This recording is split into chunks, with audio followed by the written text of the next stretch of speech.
વડોદરા જિલ્લાના પદમમાં બે જૂથો વચ્ચે થયેલી બબાલ મામલે પોલીસ દ્વારા મહત્વપૂર્ણ ખુલાસો કરવામાં આવ્યો છે. ડીસીપી જગદીશ ચાવડાએ જણાવ્યું હતું કે સમગ્ર મામલે સામસામે ફરિયાદ દાખલ કરવામાં આવી છે અને અત્યાર સુધીમાં કુલ 15 લોકોની ધરપકડ કરવામાં આવી છે.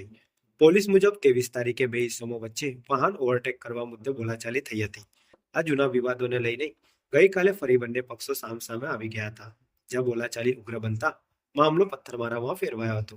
ઘટના બાદ પોલીસ દ્વારા તાત્કાલિક કાર્યવાહી હાથ ધરવામાં આવી હતી અને પરિસ્થિતિ કાબૂમાં લેવામાં આવી હતી. હાલ ગામમાં શાંતિનો માહોલ હોવાનું પોલીસ દ્વારા જણાવાયું છે. પોલીસ વધુમાં જણાવે છે કે અન્ય સંડોવાયેલા આરોપીઓને શોધવા માટે તપાસ યથાવત રાખવામાં આવી છે અને આગામી સમયમાં વધુ કાર્યવાહી કરવામાં આવશે. વડોદરા શહેરના પદમલા ગામે ગતરોજ એક રાત્રિના સમયે રાયોટિંગ અને 307ની ક્રોસ કમ્પ્લેન જે છે એ લેવામાં આવી છે. એમાં તપાસ કરતા 23 તારીખે પદમલા ગામના જ બે ઈસમો નામે રાકેશ અને પૃથ્વી જે છે બંનેને બાઇક ઓવરટેક કરવા બાબતે બોલાચાલી થયેલી.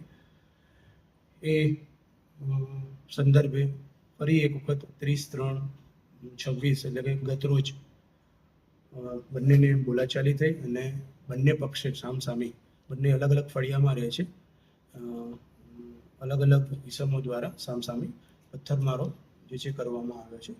એ પથ્થરમારા સંદર્ભે બંને પક્ષમાં જે ઇજાગ્રસ્ત થયેલા છે એ સંદર્ભે ફરિયાદ દાખલ કરીને આગળની કાર્યવાહી કરવામાં આવે છે. કેટલા લોકોની અટકાયત છે? અત્યારે બંને પક્ષે ટોટલ જે ફરિયાદ આપેલી છે એમાં જે આરોપીઓ છે એ પૈકી એક પક્ષે 7 આરોપી અને એક પક્ષે 9 આરોપી જે છે એને રાઉન્ડ અપ કરવામાં આવ્યા છે. આગળની તપાસ જે છે કરી અને આગળની કાયદેસરની કાર્યવાહી કરવામાં આવશે.